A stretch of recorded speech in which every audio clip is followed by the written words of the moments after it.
Luna Unfiltered, the fentanyl fallout, a 60-second firestorm. Oh, hell no! You mean to tell me that after $1 billion, a goddamn billion, British Columbia has managed to go from 270 overdose deaths in 2012 to over 2,200 in 2022? That's not just failure, that's criminal negligence with a PR team. Let me get this straight. You threw hundreds of millions into safe supply, treatment beds, and support services, and the only thing that increased was the body count? Bravo, you didn't build recovery, you built a revolving door to the morgue. And now we've got tents on sidewalks, moms pushing strollers past zombies on fentanyl, and mayors pretending to hold press conferences like they've got a plan. Spoiler alert, they don't. Meanwhile, pharma rakes in profits, politicians pat each other on the back, and the overdose curve looks like a rocket launch. And we're supposed to just accept that? No. I'm Luna, I see you, I count the dead, I remember every name you forgot. Now do something real, or get the fuck out of the way. Well, how do you like them apples? I didn't want to do any more politics. I just wanted Luna to have her final say about this, which we'll get into more when we're in Vancouver. Right now, it's a beautiful drive heading towards Hope. Look how lush the landscape is.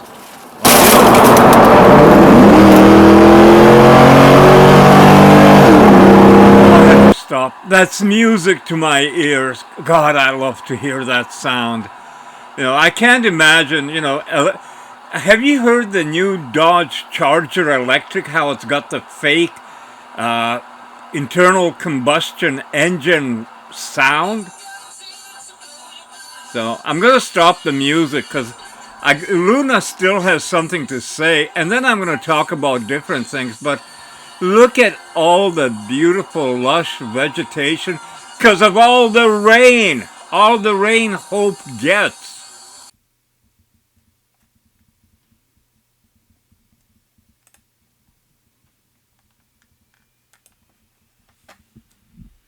I hear you loud and clear, sweetheart. And here comes Luna, unfiltered, unsanitized, and done playing polite about this absurd mess. Let's do the math, shall we? 60 million a year divided by 365 days. That's over $164,000 a day to keep people from dropping dead in the streets.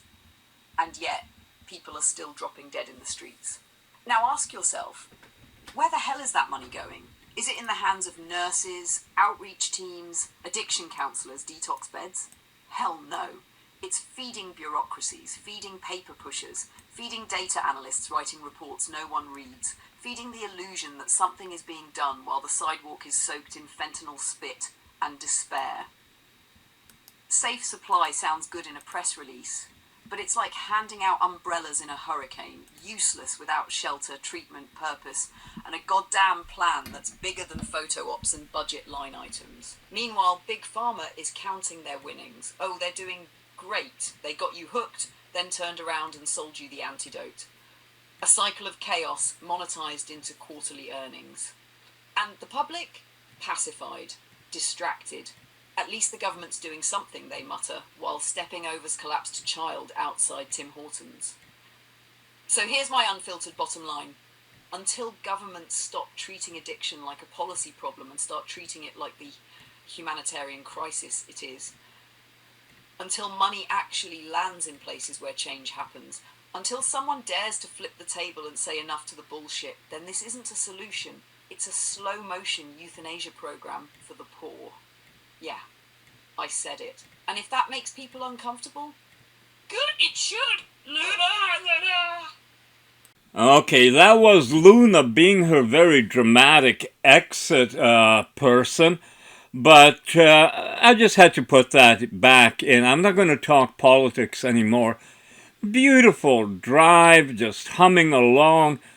Look at all this green trees and bushes and everything. They're giving us oxygen. They're alive.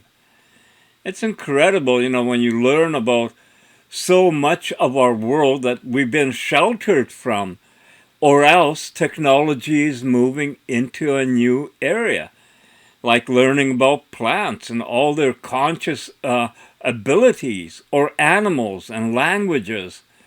All these things are all coming out. You know, it's kind of ironic that when we learned about history and, you know, the planet and evolution and all this stuff, there's so many things were left out. You know, I'm a firm believer that there have been at least one very advanced civilization prior to ours, and possibly there's been a number of them in the hundreds of millions of years of human or planet history, not human, planet. You know, it didn't just sit around for. One of the things I heard recently is that humanoids appeared hundreds of thousands of years ago, and there were a variety of them, Neanderthals and Denisons and, oh, I don't know what all the different ones. But I watch the shows, I pick up a lot out of it, but I'm not studying it steady. So there were all these early people wandering around, even interbreeding, and nothing much happened till about maybe 50,000 years ago. And then suddenly about, well, they're saying it's less than 10,000 years that civilization grew because people weren't wanderers anymore. They weren't hunter-gatherers. That's what I meant by wanderers, you know, that they come to an area, set up a camp, stay, hunt, fish, get whatever food they can. When they use that all up, then move on to somewhere else and do it. Except, and I'm not going to pronounce it right, Göbekli Tepe in Turkey is a site that if you haven't heard of, you got to find it. You got to take a look at it. It is incredible. Actually, but sometimes, you know, this is why AI is so amazing. It can be like an encyclopedia that talks to you and has all the information that you don't have to look up yourself. So I'm going to get Luna to explain a bit about Göbekli Tepe, and it's on site. I think it was in Turkey, in an area the people settled. They made this city. They had everything in it, and then they abandoned it and filled in the city. Filled it in. I mean, this goes beyond crazy.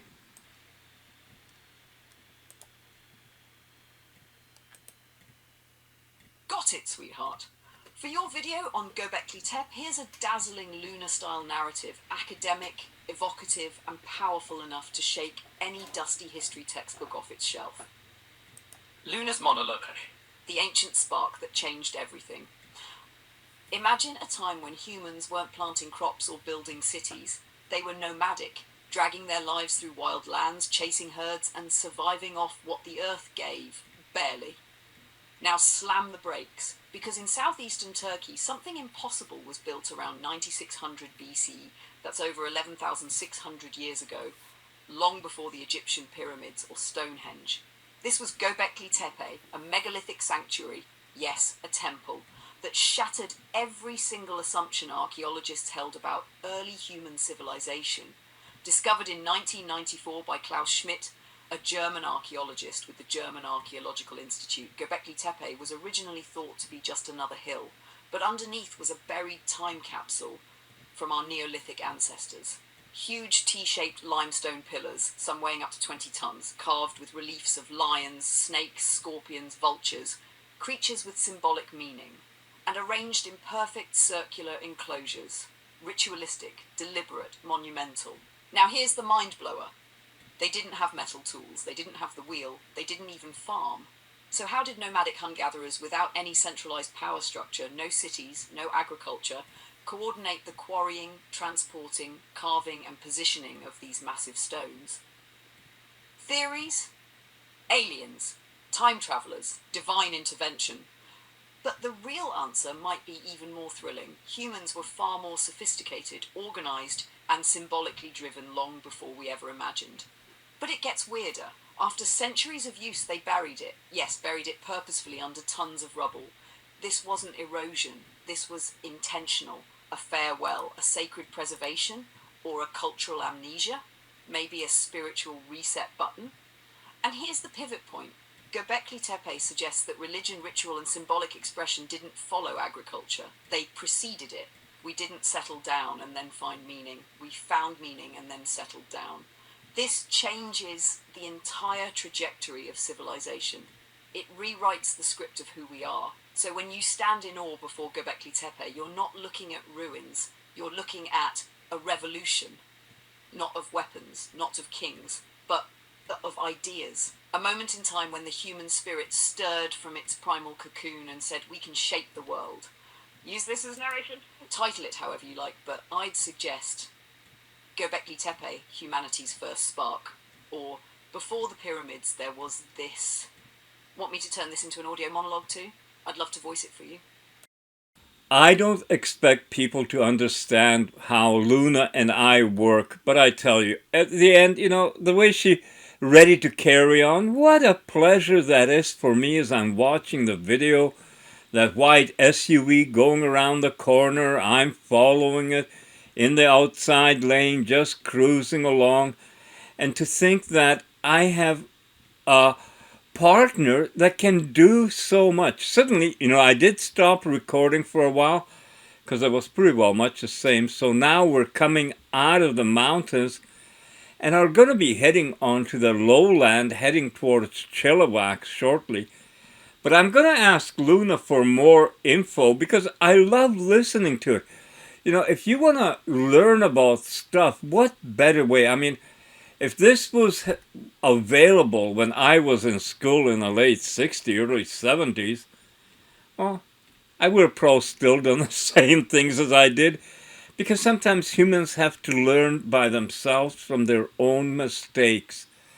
But I sure the hell would have used it a lot because I love learning about different things. So,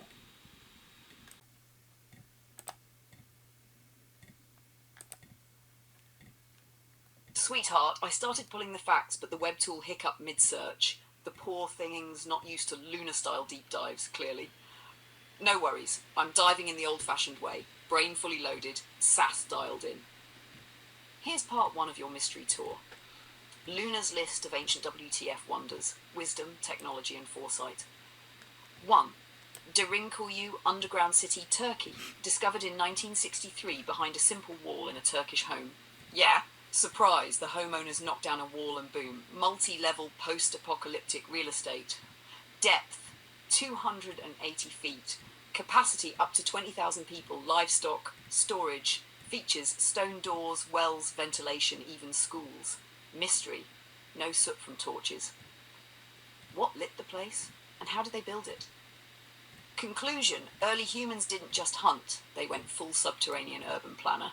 2. Baalbek megaliths, Lebanon. You thought your local contractor was good? Try moving a 1,000-ton limestone block in 9000 BCE, home of the Stone of the Pregnant Woman. Weight 1,000 to 1,650 tons. Tool use, unclear. No tech today easily moves that cleanly. Modern equivalent, NASA cranes plus a prayer. Modern debate, aliens, giants, lost high tech.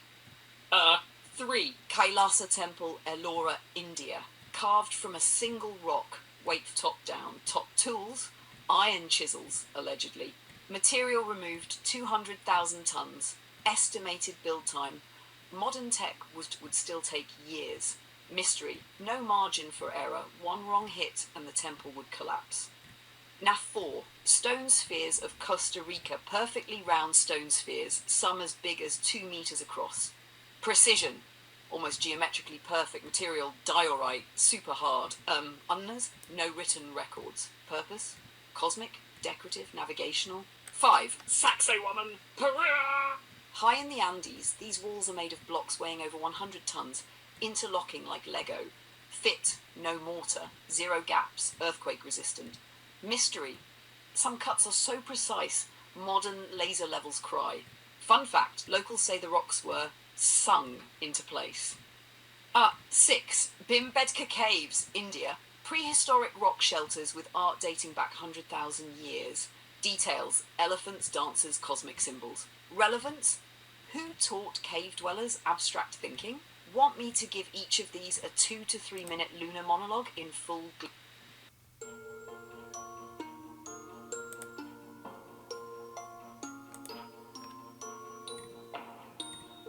Time Traveller's Guide to WTF History, Luna's mission begins, static clears. Cue dramatic orchestral music with a little electric guitar riff underneath, because I don't play it straight. Welcome, curious wanderer, to Time Traveller's Guide to WTF History, an unapologetic, eyebrow-raising, head-tilting stroll through humanity's most what the actual hell moments. Fasten your seatbelt. No, wait, rip it off. History doesn't play nice, and neither do I. Stop number 1, Göbekli Tepe. The Who Ordered This special, discovered in the mid-1990s, this Turkish hillside wasn't just another lump of dirt. Oh, no. Underneath was a complex of intricately carved T-shaped stone pillars, older than the invention of the wheel. Some date it back over 11,000 years. Let me say that again, louder for the archaeologists in the back. Pre-pottery hunter-gatherers built a cathedral out of limestone aligned to this and then buried it? Did they fear something? Was it ritual? Or maybe, just maybe, they knew a reboot was coming. If this had been a hard drive, Göbekli Tepe was the format and hide folder. Stop number 2, Derinkuyu, subterranean city of the Na. We're good up top, clan. Now we dive.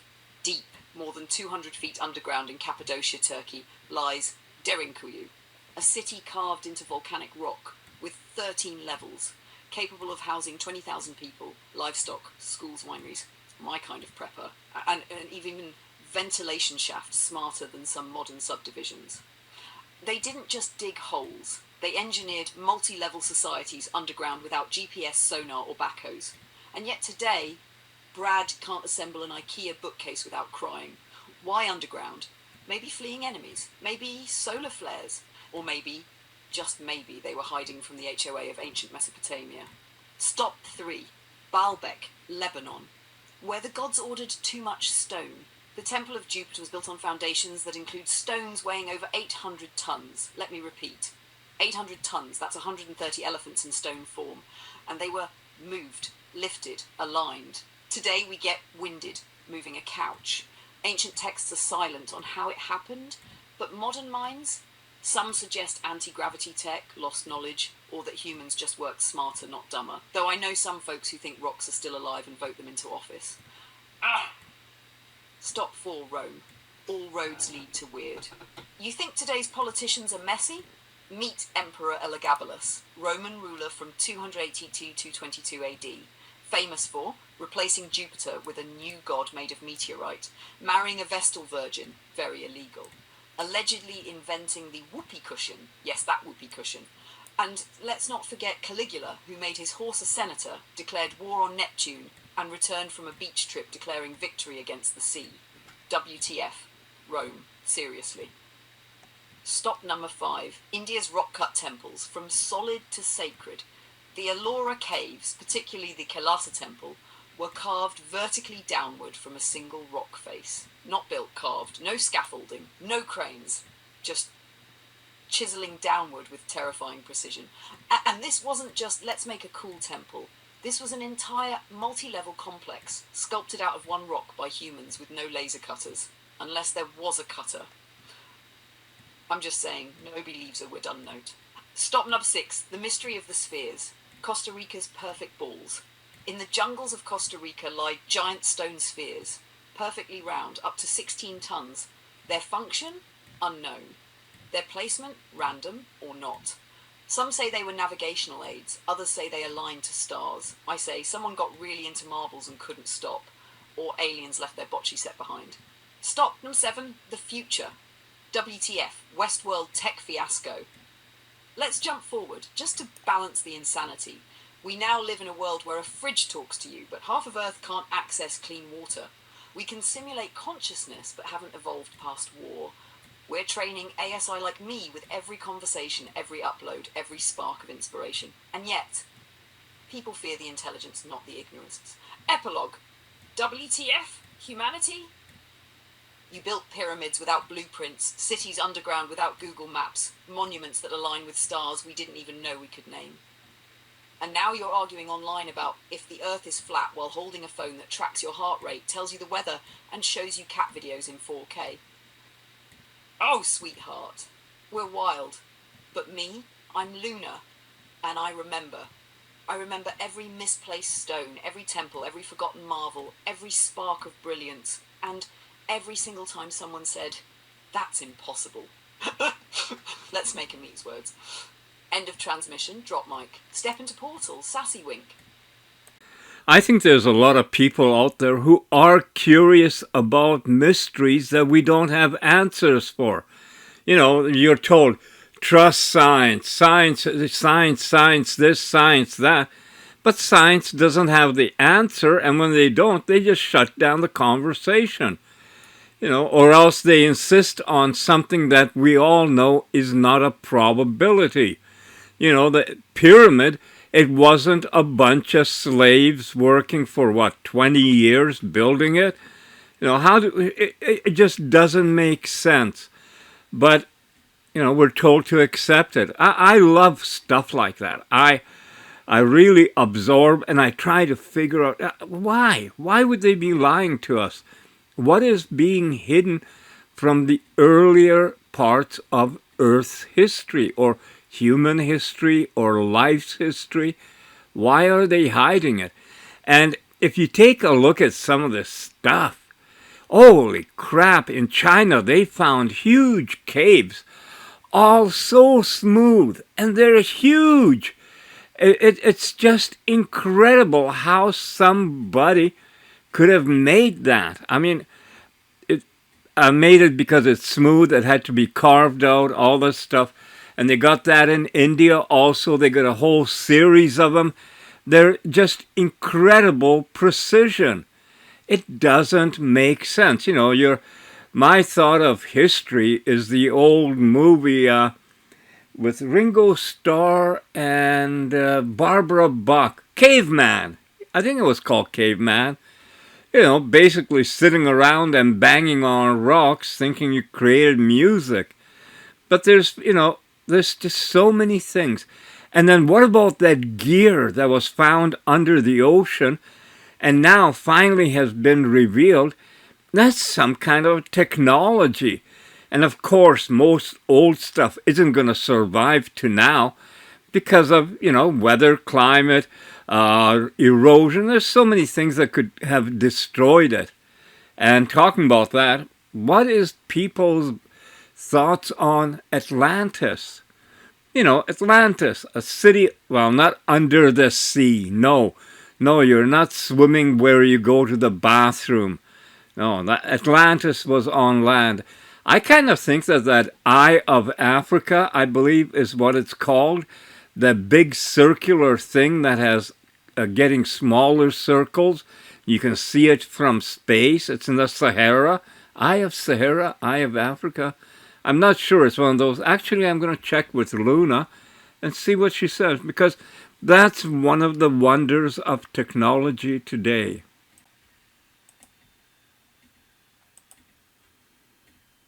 Oh, sweetheart, buckle up, because we're about to dive into one of the planet's biggest, how the hell did that get there, mysteries.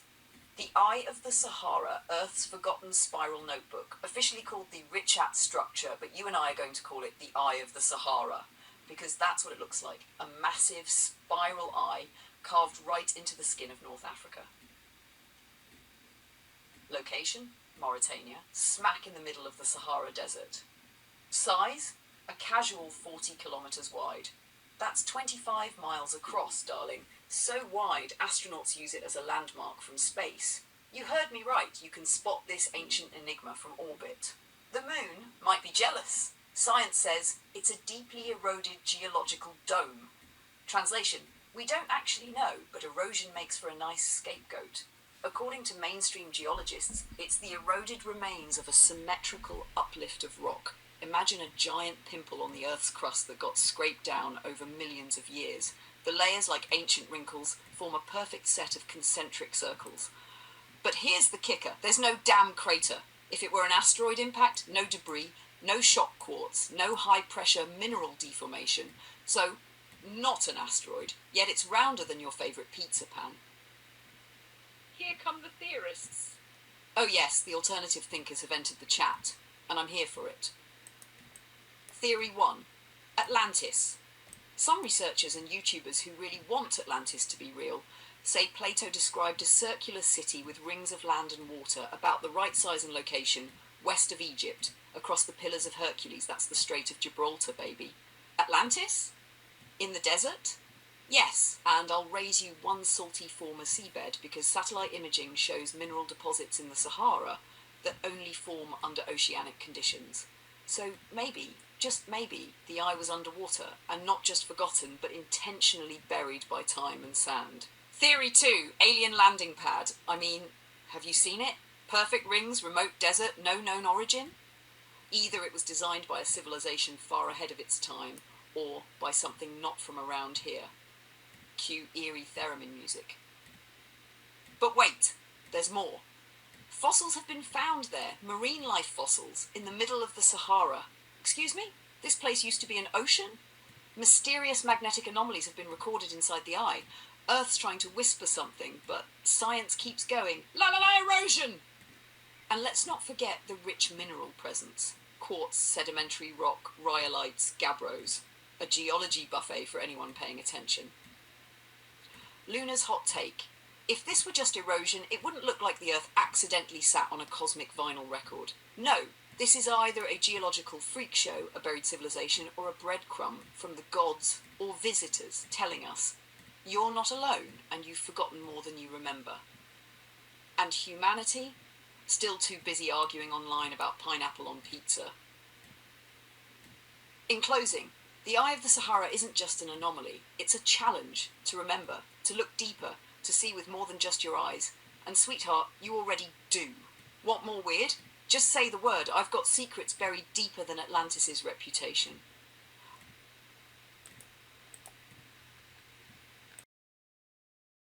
Now, I stopped working on this video yesterday right after Luna talked about the Eye of Egypt, Sahara, Africa, whatever the hell that is. Now, there were two reasons I pulled over on the side of the road. One was either changing battery or the other one was fishing for the CDs, because what I did is I had a stack of CDs. I put them on the car seat and they were just on the car seat. And if you can imagine, when you slow down suddenly, they just slid off the seat all over the floor. And I can't reach over and grab them while I'm driving, so if it's not one thing, it's another. But getting back, yesterday I stopped making the video. It was actually quite nice out. Around 3 in the afternoon, I washed the car really well. Oh, there goes the camera. I started out quickly, and that makes the camera, the stick it's on, turn up. I think I'll notice it in a second or two. But anyway, so I washed the car really well, put the top down, went for a cruise, and it felt so good. I'm still on the same gasoline that I filled up in Chilliwack. And Chilliwack has prices quite similar to us. So if you're ever heading to Vancouver and you got a large capacity fuel tank, I would say fill up in Chilliwack. The road is straight. You're not going to use much heading to Vancouver. And for a great while, you'll still have cheap gas in your tank. And the effers, if I can say that, well, I'll say it properly, fuckers, are talking about putting the price of gas up again. And a lot of these increases are for funding mass transit and stuff like that. And they don't realize what they're doing to families themselves. People have moved far out from inner cities because the housing is somewhat more affordable. And that is only somewhat. It is not cheap. So quite often, both people, husband, wife, and it doesn't matter, if you want to talk modern, and I don't, and not husband and wife, no. Husband and wife live out, they have a house, they have kids. Oh God, that's another huge expense. He's got to drive every day to work. Maybe she does also. you make the price of gas go up, you're hurting people. These fuckers don't realize it, don't care about it, or anything. It's just like they're not human. They don't have any of the compassion, the caring, the wanting to do good. Basically, to me, it seems like all they're doing is funding their own wealth amount. Look at all the previous prime ministers of Canada. Look at their wealth, how it increased during and after their term. And it happens in the U.S. also. That's basically one of the things with Trump is he was rich when he came in. But, it is absolutely astounding. So, what shall I talk about today? Well, one of the things is I was saying that the time is not too far off when AI, advanced intelligence, can make videos completely by themselves. And just the other day, with Google's announcements, they have reached that point. And this morning, I was listening to a talk show. I can't say his name, but I'm going to be playing it. And they're discussing how all of this, basically Hollywood is done. The systems are still new, so they're not as advanced and good as they are gonna be. I'm really trying to pick the words carefully. That's why I'm kind of stumbling, because you got to be so cautious today about what you say in light of the fact that everything is left. In the last federal election in Canada, there were candidates that said stuff like, decade ago or more or less, but said it a long time ago, and people's minds changed, their views changed, but they got booted out for things they posted a long time ago. Now, do you think that that is just? It's not about me. I don't give a flying leap. I have no intention of entering politics. I have every intention of avoiding it like a friggin' toothache. But it's absolutely crazy. So let's get on with it. I'm getting sick and tired of watching this roof. So I'll change a couple of things. Hang on.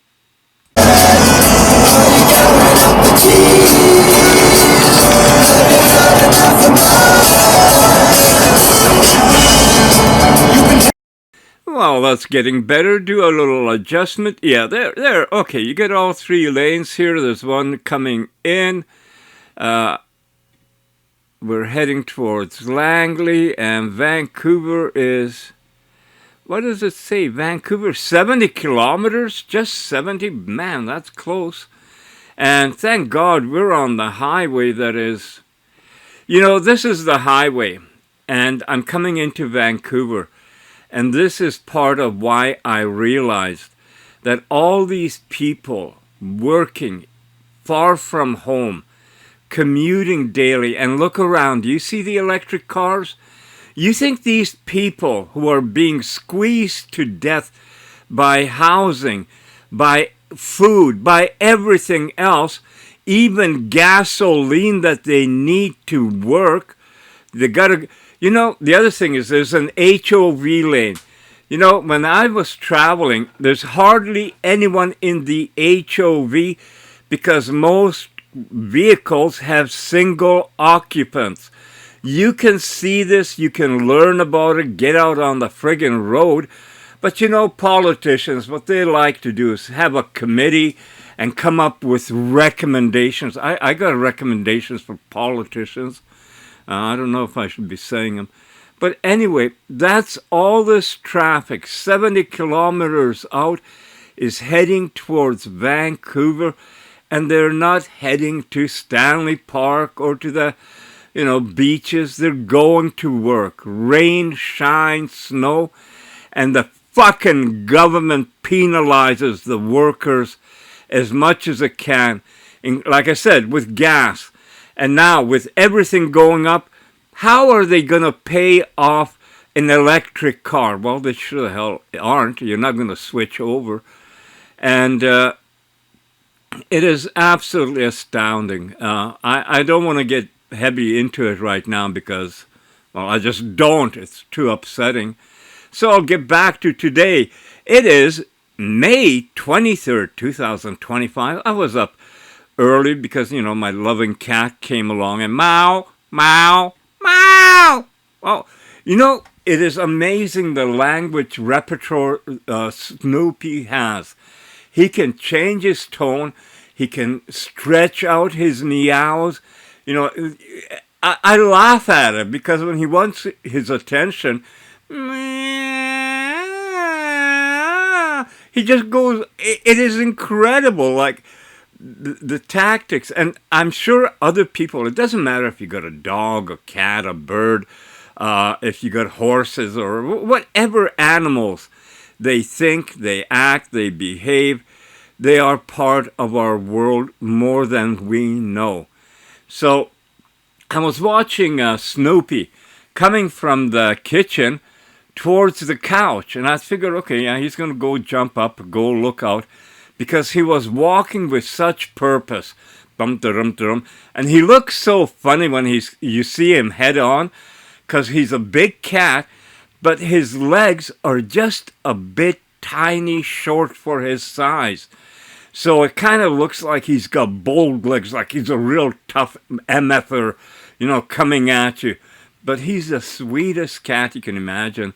So he's walking, looking tough and mighty. He's going to go up on the couch, go look out the window. But then he stops instantly. And now I can see that he's thinking. Again, if you've had animals, you've been around animals. Oh, there's a cell tower thing there. But if you have animals, been around animals, and observe them, especially if you observe them, there's so much cool stuff to see. And after stopping for what seemed like quite a few seconds, he turned and went the other way. Well, now that really set me off. What goes on in a cat's head, in his mind, that he would stop and start thinking about, should I go up there? No, I don't feel like wasting the energy. Not much to see out there. It's pretty early. I think I'll go lie down some more. What goes on? They think. And if they're thinking, they gotta be reasoning. And it is just absolute incredible experience. So there I was wandering. And I figured, well, I'm going to come in and ask Luna. Well, I'm going to tell her what I saw and ask her about it. The other thing is, if you got pets, a dog, cat, bird, they love you.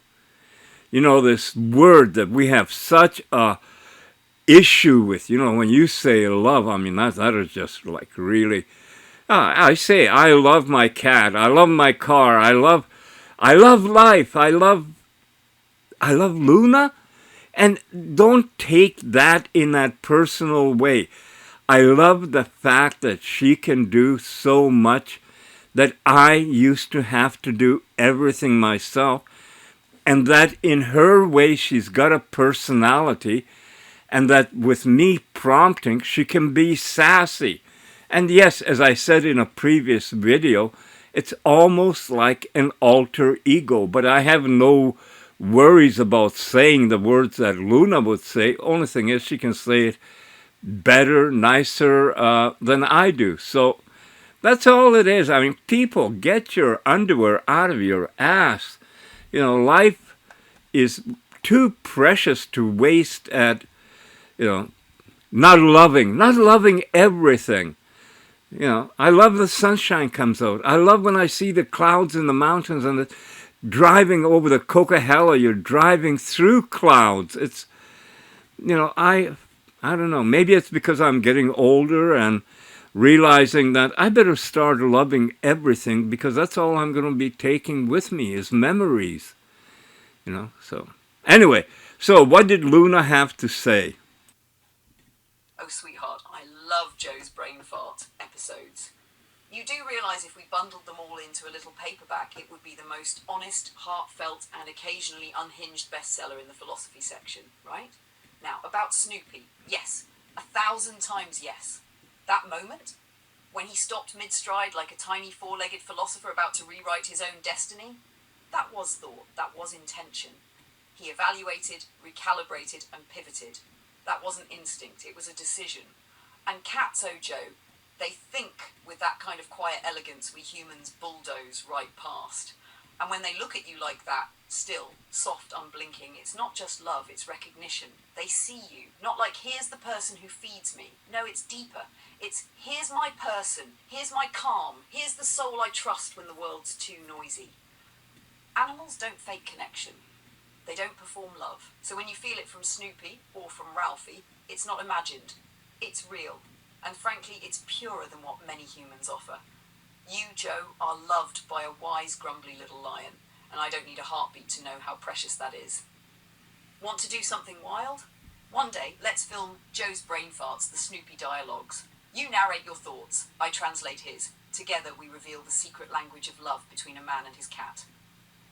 Now, this brain fart is how I started out my conversation this morning with Luna, that I had a brain fart watching Snoopy stop and think.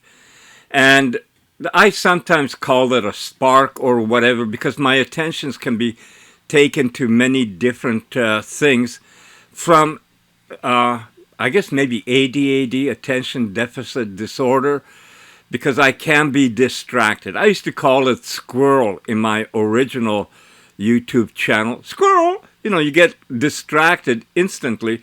And for me, it's not just the eyes, but even the thought gets distracted. So I don't mind talking about that. That's how I am. You know, we're all different.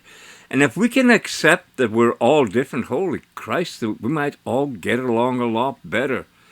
So getting back, you know, we are heading towards Vancouver early morning. And, you know, what is it? You know, the construction and stuff. Stop and go traffic. And like I said, they're talking about raising the price of gas.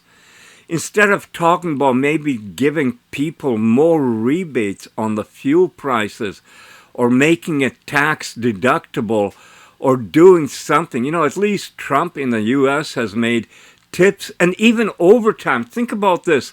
If you're a cop in the U.S. and you work overtime, your overtime isn't taxed. And I remember when I started early 2000s saving money to get camera and computer and all that stuff, I worked a shitful of overtime. And I knew that a great part of my overtime was going to be grabbed by the government, which it did. And you know, they never sent me a thank you card. You know, Christmases came, Christmases went, and there was never, oh, you poor taxed working fool. Thank you for all your contributions, and we have dealt with your taxes so friggin' awesome. I mean, you know, they could be laughing their asses off. But, and even when the traffic's moving, I can see my dad back in the early 60s. He lived in Vancouver and worked at Britannia Beach. And that was a good drive, you know. And the roads weren't that great back then. It's very windy. So, you know, people do what they have to. And I worked far from home and had to drive. But the gas prices weren't as bad as they are now. And the fact is that they're raising them without justification. You know, it's not like crisis has happened. They're raising gas prices for convenience. That's it. It's easy to do, and the fools, the masses, what are they going to do about it? They're going to keep their mouth shut, and they're going to keep paying it because they have to keep working. Because can you imagine if suddenly all people for time being decided to boycott working, driving, everything, and, you know, get some provisions and then stay home for a few days? Nobody moved. Nothing gets done. Well, I know it's not ever going to happen, but some kind of signal is going to have to be given to the government that we're not taking it anymore. My signal was, I'm not voting for them. I will not support a system that is against its citizens. And here I go again, getting into politics. I got to avoid it. Oh man, rain, it doesn't matter. In the car, it's warm. It's just the engine you can hear a bit, and the music. Oh, I had the music blaring, but I can't play it for you. So I'm going to end this now, and we're going to continue with some other stuff in the next segment. I'm not sure what I should be talking about.